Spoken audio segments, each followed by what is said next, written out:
This episode is made possible by Advantage Communications, excellence in two-way radios.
My name is Mark Target. We are heading out to Miami Airport with supplies going to Haiti.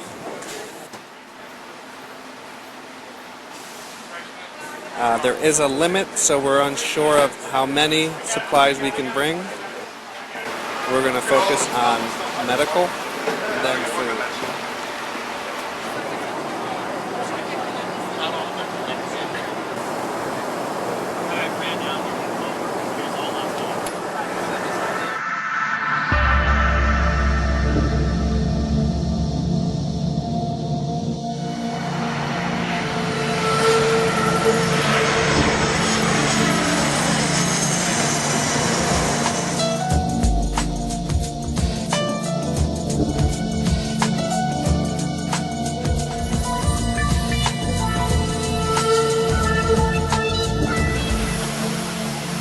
Traveling in a chartered plane, one of the first responders to the devastation in Haiti that shook the country this past January 12, 2010, the Homeless Voice of South Florida aided in raising over $16,000 and transporting ready-to-eat meals and over 30,000 doses of antibiotics to the devastated country.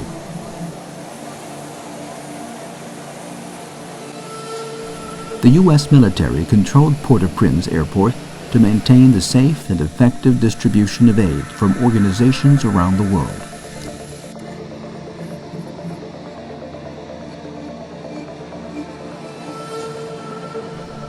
Scrambling in the confusion of a damaged airport with only one usable runway, the Homeless Voice brought with them a team of surgeons and physicians from around the country.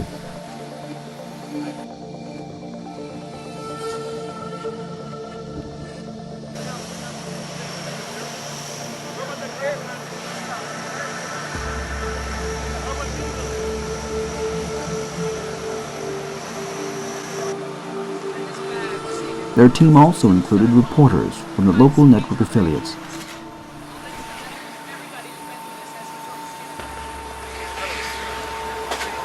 Here is everything from our airplane. 30,000 doses of antibiotics. Things that are going to help people from dying. And Sean, you're the Homeless Voice. You're the head of this. The medicine behind us is antibiotics. Can you be specific about who that's going to help? The Bactrin, vancomycin, and Cipro for skin infections. Well, I'm sure there's going to be a lot of staph infection out here. People get cut, stuff like that. In these boxes are 30,000 doses of antibiotics, and we also have MREs, ready-to-eat meals.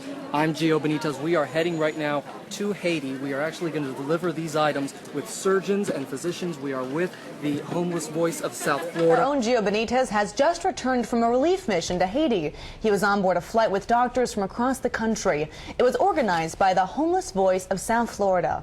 He takes us on board a trip of mercy to a devastated country. These people aren't worried about comfort. They're not worried about first-class seats, but they do want to get on a plane, fast. They are doctors, nurses, and humanitarians, transporting what Haitians desperately need. These are all meds here. All meds, all of this right here, it's all meds. They load up. We walk off and find what looks like a military base in a war zone. But this is the airport at Port-au-Prince. This is the U.S. Embassy here in Port-au-Prince, Haiti. In fact, this is just a tent here on the tarmac at the airport. Not the usual place where you would find a U.S. Embassy, but indeed in Port-au-Prince, Haiti, this is where it is.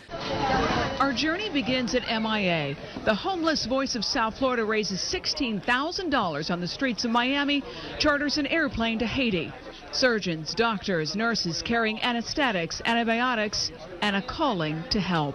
We're a pretty good team here. We have anesthesiologists, we have orthopedic surgeon, we have more of a non-operative trauma evaluator, and we have a nurse, and we have a whole team that we can take care of most of the injuries. Well, from what we've heard, most of what they need is orthopedic surgery, and it'll be probably, unfortunately, a lot of amputations. Medication.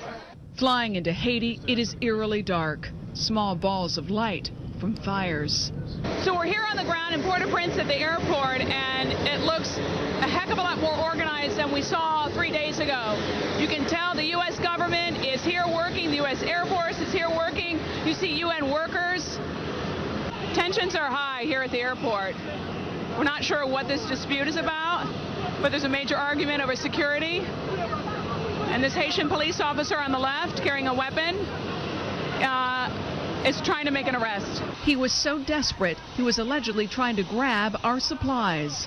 And so now this plane is going to take us over to an island near Aruba, because otherwise we're told we might not get out of Port-au-Prince for a very long time. We're in Port-au-Prince tonight. I'm Gio Benitez, CBS 4 News. The major reason we went to Haiti was because we were able to do it fast. We would normally, in a time of a disaster, plan and think what we would need to do, but at this particular event, we knew emergency assistance was needed with medical, with doctors, with medication and supplies, that we had to do it fast. When we arrived in Haiti, the impact hit me, and I said to myself, my God, we're going to be here for years. Just by watching the theater of operation of all the military aircraft and the way the UN was responding with our United States troops, and the movement of the items that were donated was not as fast as it should have been. So I was able to gain fast experience on what we needed to do and how we needed to make contacts on the ground for logistics purposes for future shipments.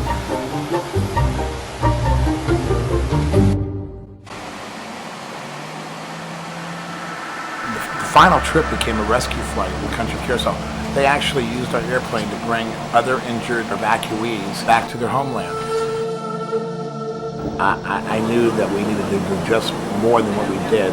So when we came back, we were able to coordinate with other agencies and help other doctors, medical providers, and other urgent supplies get to Haiti by going from what we learned there.